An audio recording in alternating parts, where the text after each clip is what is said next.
Assalamualaikum warahmatullahi wabarakatuh. Salam sejahtera bagi kita semua. Om Swastiastu, Namo Buddhaya, salam kebajikan, rahayu. Semoga kita selalu dalam keadaan sehat walafiat dan selalu dalam lindungan Tuhan Yang Maha Esa. Perkenalkan, saya Amniar Ati SPD MPD, dosen tetap jurusan Pendidikan Geografi, Fakultas Keguruan dan Ilmu Pendidikan Universitas Halu Oleo.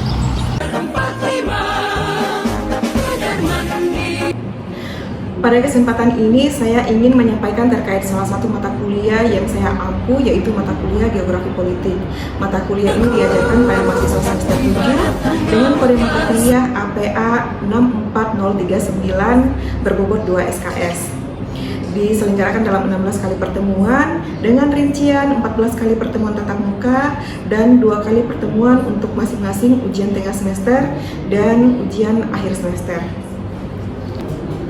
Secara umum, mata kuliah Geografi Politik membahas konsep dasar geografi dan politik, lingkup kajian geografi, keberadaan negara dalam perspektif geografi politik, peranan unsur-unsur geografi dalam politik, serta peranan politik terhadap geografi sebagai landasan dalam menganalisis hubungan antar ruang, wilayah, dan dinamika politik. Adapun capaian pembelajaran lulusan atau CPL prodi yang dibebankan pada mata kuliah ini adalah yang pertama sikap 4, yang kedua pengetahuan 3, yang ketiga keterampilan umum 5, dan yang keempat itu adalah keterampilan khusus 2 yang telah tertuang dalam RPS dan telah divalidasi oleh ketua jurusan dan kelompok kerja jaminan mutu jurusan pendidikan geografi. Adapun CPMK yang diharapkan dalam mata kuliah ini antara lain mahasiswa mampu memahami pengertian geografi, mahasiswa mampu memahami pengertian politik, mahasiswa mampu menganalisis ruang lingkup studi geografi politik, mahasiswa mampu menganalisis keberadaan negara dalam perspektif geografi politik, mahasiswa mampu menganalisis peranan unsur-unsur geografi dalam politik, dan yang terakhir adalah mahasiswa mampu menganalisis peranan politik dalam geografi. Sistem pembelajaran yang diterapkan adalah sistem delivery, interaktif, dan asesmen. Dalam sistem delivery, penyampaian materi dilakukan melalui pemaparan konsep, studi literatur menggunakan buku ajar dan jurnal ilmiah, demonstrasi, serta pemberian contoh-contoh kontekstual yang berkaitan dengan geografi politik sehingga mahasiswa memperoleh pemahaman yang komprehensif terhadap materi yang dipelajari. Pembelajaran interaktif dilaksanakan menggunakan model problem basic learning dan case basic learning melalui kegiatan diskusi kelas, tanya jawab, presentasi mahasiswa, serta analisis studi kasus mengenai fenomena geografi politik yang berkembang pada tingkat lokal, nasional, dan global. Kegiatan pembelajaran ini tentunya bertujuan untuk mengembangkan kemampuan berpikir kritis, pemecahan masalah, dan pengambilan keputusan berdasarkan kajian ilmiah. Sedangkan asesmen dalam pembelajaran ini dilakukan secara berkelanjutan melalui asesmen formatif dan asesmen sumatif. Asesmen formatif meliputi penilaian partisipatif dan keaktifan dalam pembelajaran, penguasaan individu maupun kelompok, presentasi, serta kuis. Sedangkan asesmen sumatifnya dilaksanakan melalui ujian tengah semester dan ujian akhir semester. Seluruh bentuk asesmen dirancang untuk mengukur ketercapaian pembelajaran mata kuliah. Berikut adalah video proses pembelajaran mata kuliah Geografi Politik pada pertemuan keempat dengan materi sejarah geografi politik. Mari kita simak bersama berbagai rangkaian dari proses pembelajaran tersebut.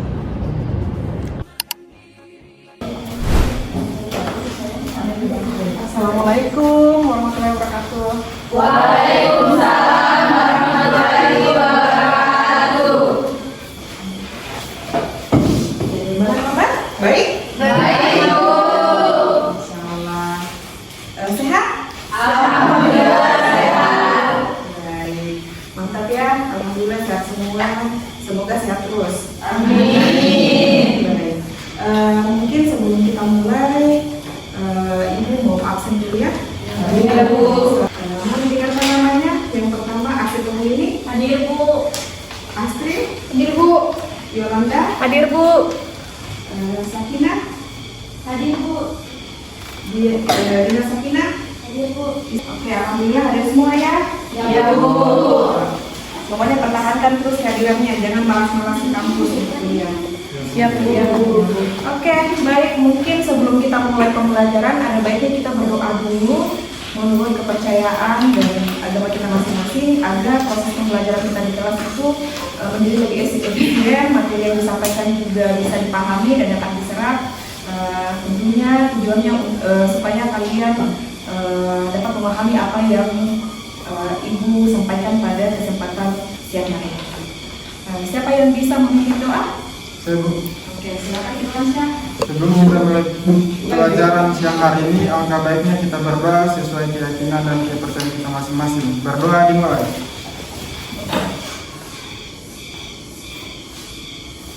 Berdoa selesai. Baik, pada kesempatan siang hari ini kita akan belajar tentang, ini sudah bisa dilihat, sejarah, geografi, Politik. Pada minggu sebelumnya itu kan kita sudah belajar mengenai ruang lingkup kajian geografi. Nah, ada yang masih ingat tentang apa saja itu ruang lingkup kajian geografi? Ada yang bisa? Saya, Bu. Iya, silakan.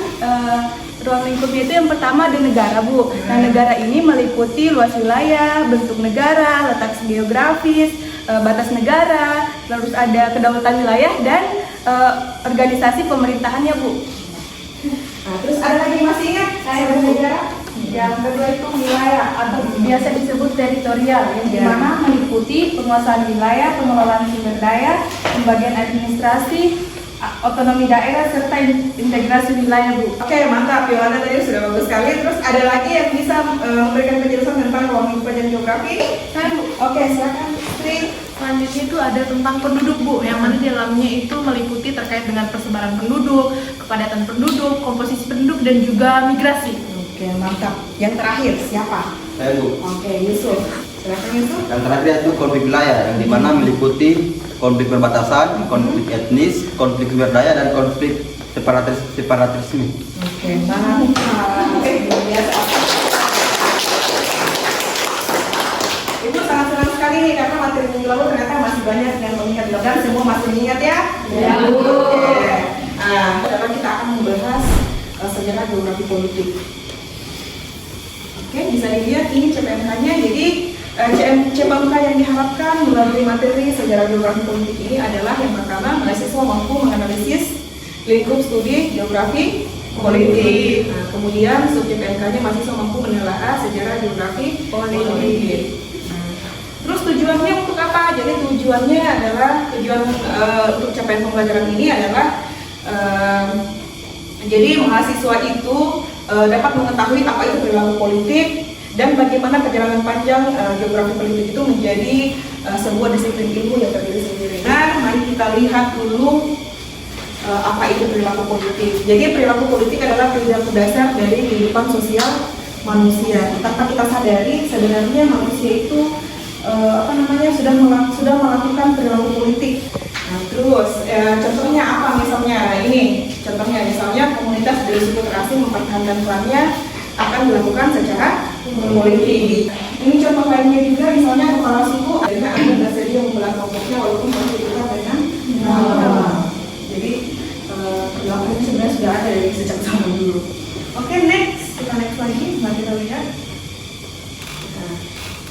Jadi kehidupan yang bersifat geografi politik juga sudah cukup lama berkembang. Misalnya ketika kelompok manusia menetapkan wilayah kekuasaannya, suku-suku terasing menetapkan wilayah kekuasaan dan wilayah berbunyinya. Kalau zaman dulu kan belum ada kayak batas desa, batas kecamatan, batas kelurahan.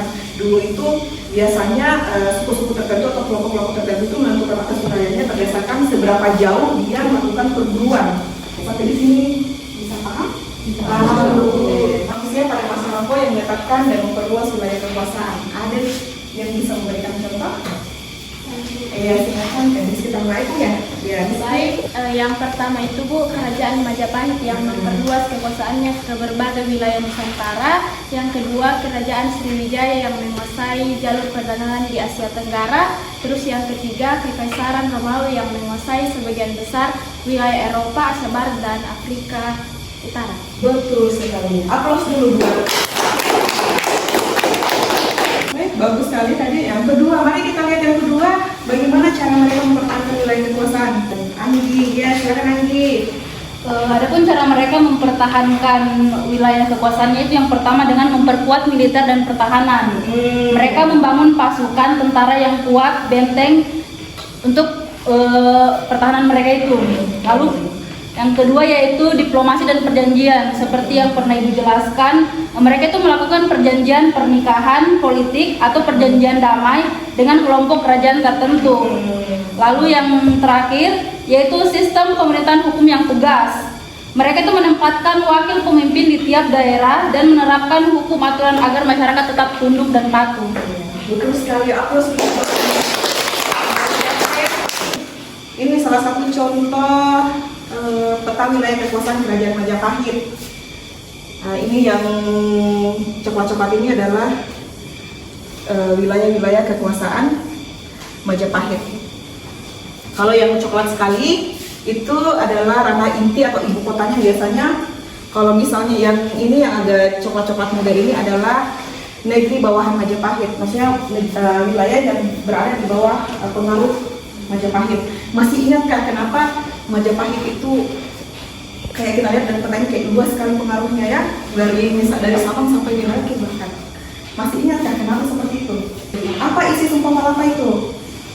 Jadi Sumpah Palapa itu dia ingin mempersatukan wilayah Nusantara di bawah naungan Kerajaan Majapahit. Jadi memang visi misi Pati Gajah Mada itu panglima perangnya itu memang untuk menyatukan Nusantara, karena itu di bawah wilayah kekuasaan Kerajaan Majapahit. Namun ternyata namanya sebuah negara atau kerajaan itu pasti ada masa runtuhnya. Setiap kejayaan itu pasti ada masa jatuhnya. Sudah begitu peradaban. Oke, mari kita kaji lagi. Jadi tadi kita sudah lihat peta pengaruhnya itu lumayan besar dari Sabang sampai Merauke. Kemudian seperti apa sih cara mereka memperluas pengaruhnya itu? Nah, yang pertama adalah ekspansi militer. Jadi Majapahit itu melakukan penaklukan ke daerah-daerah di Jawa, Bali, Sumatera, Kalimantan, Sulawesi, Maluku hingga Nusa Tenggara. Jadi sesuai dengan peta yang sudah ditampilkan, memang Majapahit ini keras pengaruhnya di bawah pimpinan Pati Gajah Mada ini. Dia selalu melakukan ekspansi militer ke wilayah-wilayah. Jadi hampir semua wilayah itu memang dilakukan ekspansi militer. Kemudian yang kedua, tokoh pentingnya adalah Gajah Mada dengan Sumpah Palapanya bertekad menyatukan Nusantara di bawah Majapahit. Terus kemudian selain ekspansi militer apa? Ternyata ada juga diplomasi dan aliansi politik. Yang pertama, Majapahit menjalin hubungan pernikahan antar kerajaan. Terus kemudian yang kedua, menggunakan perjanjian atau sumpah setia dari kerajaan bawahan. Makanya kalau di zaman kerajaan-kerajaan itu suka ada yang menyetor upeti kayak pajak gitu. Jadi diikat mereka supaya tidak lari sama dengan kayak negara-negara persemakmuran Inggris lah, seperti itu. Nah, terus yang ketiga, ternyata ada penguasaan jalur perdagangan. Nah, ini jalur perdagangan ini sudah tidak asing lagi di telinga kita, karena di pembelajaran sejarah pun ini sudah menjadi makanan-makanan kita deh. Utamanya masuknya VOC, ya kan? Masuknya bangsa-bangsa asing, misalnya Portugis, kemudian apalagi Belanda, terus yang mencari kurang lebih ada 3 hal. Apa? Glory, good, dan gospel. Bagus sekali. Apa dulu ya? Iya, kurang lebih seperti itu. Jadi ternyata mereka itu melakukan kontrol pelabuhan strategis di Jawa Timur, di bagian Tuban, Gresik hingga Maluku. Kemudian yang kedua, menjadikan perdagangan rempah-rempah sebagai sumber kekuatan ekonomi sekaligus alat memperluas pengaruh politik. Baik, kita lanjut lagi. Oke, materi selanjutnya ini walaupun kehidupan kehidupan berpolitik, menjaga teritorial atau bernegara sudah melekat dalam kehidupan manusia.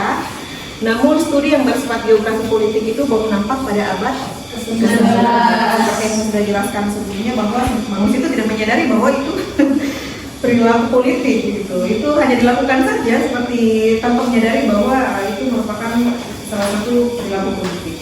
Nah, ini menurut Alexander, ini yang dikutip oleh Abdul Rahmat sekitar tahun 1982. Jadi studi yang bersifat geografi politik itu sudah dimulai sejak 2000 tahun yang lampau. Jadi bahkan sebelum Masehi. Ya mungkin masih dalam zaman kepercayaan animisme lah, percaya terhadap apa roh animisme roh ya. Kalau dinamisme itu apa? Tumbuhan. Iya, pokoknya tumbuhan, batu dan punya nilai spiritual gitu. Kurang lebih seperti itu. Nah, dan memasuki abad ke-20, jadi studi yang bersifat geografi politik ini baru sekali sebenarnya. Mata kuliah geografi politik itu sekarang baru sekali, jadi baru abad ke-20 ini. Jadi barulah diajukan sebagai suatu disiplin ilmu yang berdiri sendiri yang ditandai oleh terbitnya buku Frederick Ratzel yang berjudul Political Geography. Jadi ini kurang lebih orangnya ini. Beliau itu ahli geografi, naturalis dan penjelajah. Dia merupakan salah satu penjelajah. Kalau kalian masih ingat di mata kuliah kartografi, jadi wilayah yang ada di globe itu tidak serta-merta langsung kita tahu itu Amerika Utara, Amerika Selatan, Indonesia di situ. Jadi itu prosesnya itu ada diisi berdasarkan hasil jelajahnya orang-orang di zaman dulu. Jadi tiba-tiba mereka jalan berlayar pakai. Jadi kalau dulu itu ada misi mencari daerah baru sebutannya. Jadi tiba-tiba mereka naik kapal dari Amerika misalnya atau dari Jerman atau dari Italia naik kapal, terus berlayar tiba-tiba terdampar di misalnya di Indonesia. Dia baru pelajari ternyata ini wilayah bagian timur. Terus dia untuk menandai itu dia gambar itu di buku. Kayak masih ingat tadi Krates ahli geografi Krates. Jadi peta pertamanya dia gambar benua Amerika. Jadi itu berdasarkan hasil penemuannya. Jadi belum ditahu itu benua Amerika itu ada negara apa saja belum. Jadi negara-negara yang ada di globe itu adalah berdasarkan hasil keilmuan orang-orang tertentu itu dengan misi mencari daerah baru. Makanya tidak heran di sini Perang Dunia II, Perang Dunia I itu banyak negara-negara di bawah wilayah persemakmuran. Kayak Amerika Serikat kan negara bagiannya kan luas. Itu berdasarkan hasil geografi itu. Dalam struktur ilmu geografi politik itu merupakan bagian dari geografi manusia dengan mengutamakan prinsip relationship, yaitu mempelajari hubungan antara perilaku politik dengan studi fisik hubungan. Jadi geografi politik itu beranggapan bahwa perilaku manusia itu pasti dipengaruhi oleh hubungan. Nah, ini asumsi yang dibangun adalah perbedaan dan keanekaragaman wilayah suatu negara mempengaruhi kondisi penduduknya, atau sebaliknya kemampuan manusia suatu bangsa dapat menciptakan peluang negara menjadi lebih baik atau lebih luas. Jadi asumsi yang dibangun itu di geografi politik itu adalah sebelum abad ke-20 ya, sebelum abad ke-20 bahwa manusia itu dipengaruhi oleh lingkungan. Seperti itu. Padahal kan tidak seperti itu juga. Tapi manusia juga bisa membuat lingkungan itu rusak atau bahkan mungkin bisa lebih bagus, tergantung perilaku manusianya. Tadi kamu katakan lagi. Apakah perbedaan kondisi geografis antar wilayah di Indonesia mempengaruhi mata keseharian, budaya atau perilaku penduduk? Kira-kira. Gimana Isti? Apakah betul perbedaan kondisi geografis antar wilayah di Indonesia itu mempengaruhi mata pencaharian, budaya, atau pola pemukiman penduduk? Ini Bu, salah satunya karena Indonesia ini kan dikenal sebagai negara maritim, maka mata pencaharian utama juga itu adalah nelayan, mencari ikan. Lalu Indonesia juga dikenal sebagai negara agraris, di mana mata pencaharian penduduknya yaitu di bidang pertanian. Oke, bersama dulu. Oke, ini mari kita melakukan diskusi. Nanti kita bentuk 3 kelompok. Ini kelompok 1 yang 2 kursi ini kelompok 1, kursi ke-3 dan kursi ke-4 itu kelompok 2, dan kursi ke-5 yang itu adalah kelompok 3 ini soalnya. Yang pertama kelompok 1, mengapa letak geografis Indonesia itu dianggap strategis secara politik. Kemudian untuk kelompok 2, sebutkan 2 keuntungan politik yang diperoleh Indonesia dari letak geografisnya.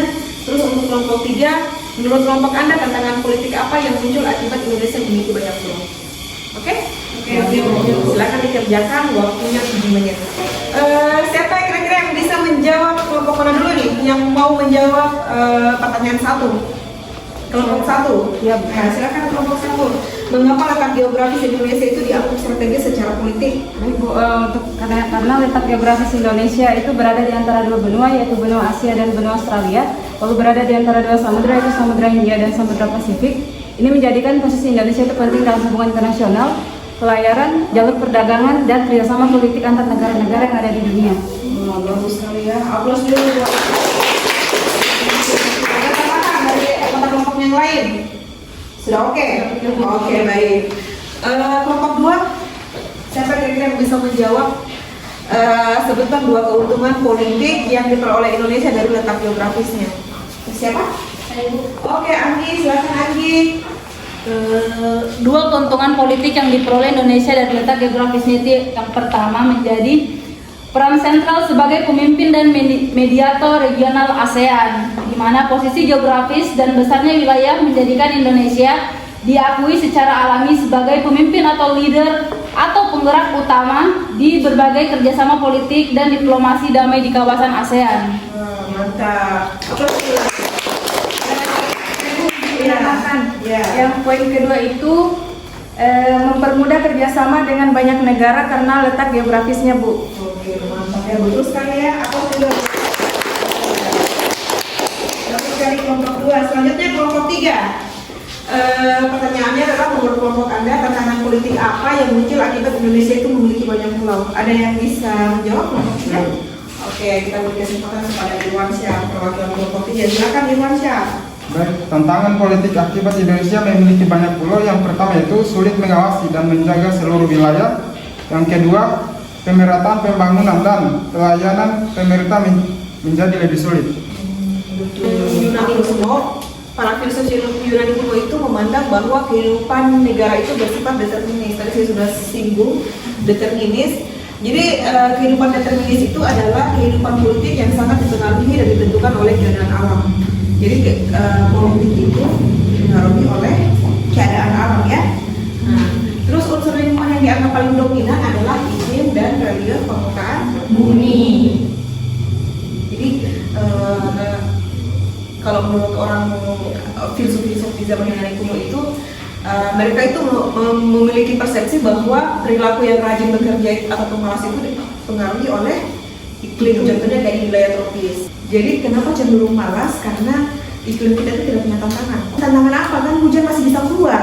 Hujan lebih bagus lagi kita tidur.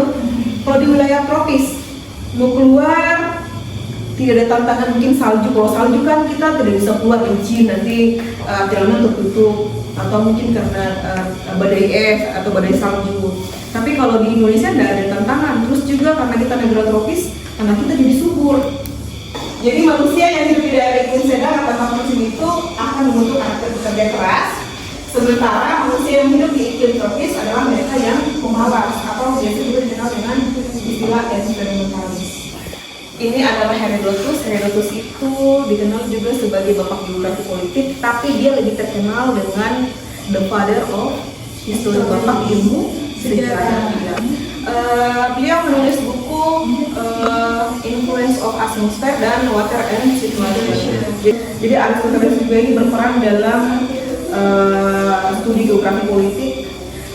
Perannya itu adalah dia menulis buku tentang yang berjudul politik. Sekitar abad ke-18 lahir pandangan baru yaitu posibilisme. Jadi setelah perjalanan panjang tadi paham krisis determinis bahwa lingkungan itu mempengaruhi perilaku manusia, ternyata setelah abad ke-18 itu karena sudah berkembang pengetahuan, ternyata ini terbantahkan bahwa tidak semua perilaku manusia itu dipengaruhi oleh alam, iklim atau relief kan. Nah, ini muncul, jadi itu dipatahkan dengan paham posibilisme. Jadi aliran ini memberikan semangat bahwa walaupun luas negaranya kita sempit atau kecil, dan miskin akan sumber daya alam, tetapi jika melakukan kerjasama politik maka ia akan tumbuh dan berkembang sangat kuat. Jadi negara yang kuat itu tidak serta-merta karena alamnya, misalnya dia kaya sumber daya alam, banyak tambang dan lain sebagainya. Tapi meskipun tidak punya sumber daya alam, ternyata negara itu punya peluang untuk menjadi negara yang kuat. Nah, contohnya misalnya Singapura. Singapura itu tidak punya sumber daya alam sama sekali. Negaranya pun kecil, lebih luas Pulau Buton. Tapi Singapura itu sekarang menjadi salah satu negara yang kita segani, utamanya di Asia ya. Segani karena negara itu termasuk negara maju. Karena itu ternyata untuk iklim itu tidak sepenuhnya lingkungannya tidak sepenuhnya mempengaruhi, ternyata manusia juga bisa membuat wilayah itu negara itu menjadi kuat, atau mungkin justru sebaliknya perilaku manusia juga yang membuat negara itu semakin rusak gitu. Nah, di akhir masa hidupnya ini Ratzel memperkirakan akan muncul suatu pandangan bahwa perenang lautan akan menjadi pemersatu kultur manusia. Jadi di abad ke-18 itu si Frederick Ratzel ini sudah punya dia sudah beramalkan bahwa kedepannya itu adalah lautan itu akan mempersatukan kultur manusia, dan itu sudah terbukti sekarang. Jadi kultur manusia itu sekarang kayak sudah tidak bisa dibedakan. Kita Indonesia sudah ke barat-baratan, ke Korea-Koreaan kan akibat jalur lautan, perdagangan jalur internasional dan perdagangan pasar global gitu. Jadi itu terbukti sekarang.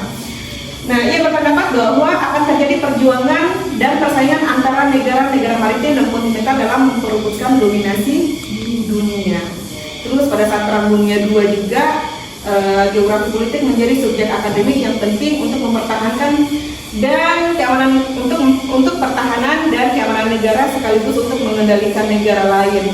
Nah, sehingga di abad 21 geografi politik diarahkan kepada kajian tentang ketahanan negara dalam menghadapi kemiskinan, penyediaan bahan pangan dan penyediaan sumber daya alam. Cukup sekian materi kita untuk pertemuan kali ini. Nah, ini untuk tugasnya di rumah, silakan kalian kerjakan ini ya. Ini ada 2 tokoh penting dalam perkembangan geografi politik, yaitu Frederick Ratzel dan Halford John Mackinder. Terus kemudian yang kedua, pemikiran utama tokoh tersebut, konteks sejarahnya dan pengaruhnya bagi geopolitik. Nah, ini nanti ditunggu minggu depan. Iya, Bu. Baik, demikianlah materi tentang sejarah geografi politik yang sudah saya paparkan. Semoga materi yang saya sampaikan ini bisa kalian pahami dengan baik. Namun sebelum saya tutup, kira-kira ada yang bisa menyimpulkan tidak dari slide pertama sampai slide terakhir yang sudah kita bahas? Ada? Oke, silakan. Oke, dari apa yang kita pelajari tadi, yang saya dapat simpulkan itu Bu, bahwa perilaku politik itu ternyata memang sudah ada sejak zaman dahulu gitu, sebelum ada pengetahuan begitu. Itu merupakan perilaku alamiah yang kemudian terus mengalami perkembangan hingga saat ini, hingga menjadi ilmu geografi politik hingga saat ini. Itulah kemudian di dalam penjelasan tadi juga kita belajar bahwa ternyata pada masa kerajaan itu ada yang namanya kerajaan Majapahit, yang mana mereka mempertahankan kekuasaannya dengan berbagai strategi politik begitu, entah dengan melakukan pernikahan politik, perjanjian dan lain sebagainya. Kemudian kita juga belajar bahwa ternyata pada abad ke-21 ini pembelajaran geografi politik itu dia berfokus pada bagaimana ketahanan negara dalam menghadapi kemiskinan, penyediaan pangan dan lain sebagainya. Itu sih Bu. Oke, ada tidak satu terakhir hal-hal apa yang sudah kalian dapatkan dari pelajaran kita hari ini? Ada? Silakan, Bu Sarisa. Ternyata Bu, untuk geografi politik itu sudah ada sejak abad 20. Nah, lalu ada juga Bapak Geografi Politik Indonesia, Bapak Geografi Politik yaitu Herodotus. Oke. Kira-kira dari yang sudah saya jelaskan tadi, kira-kira masih ada tidak yang tidak dimengerti? Sudah ya? Oke, baik. Alhamdulillah. Untuk minggu depan itu kita akan membahas tentang keberadaan negara dalam perspektif geografi politik. Mungkin demikianlah perkuliahan pada siang hari ini. Lebih dan kurangnya mohon dimaafkan. kebaikan itu datangnya dari Allah, mungkin kalau kehilapan itu datangnya dari ibu sendiri. Saya akhiri dengan ucapan billahi taufiq wal hidayah. Assalamualaikum warahmatullahi wabarakatuh. Waalaikumsalam warahmatullahi wabarakatuh.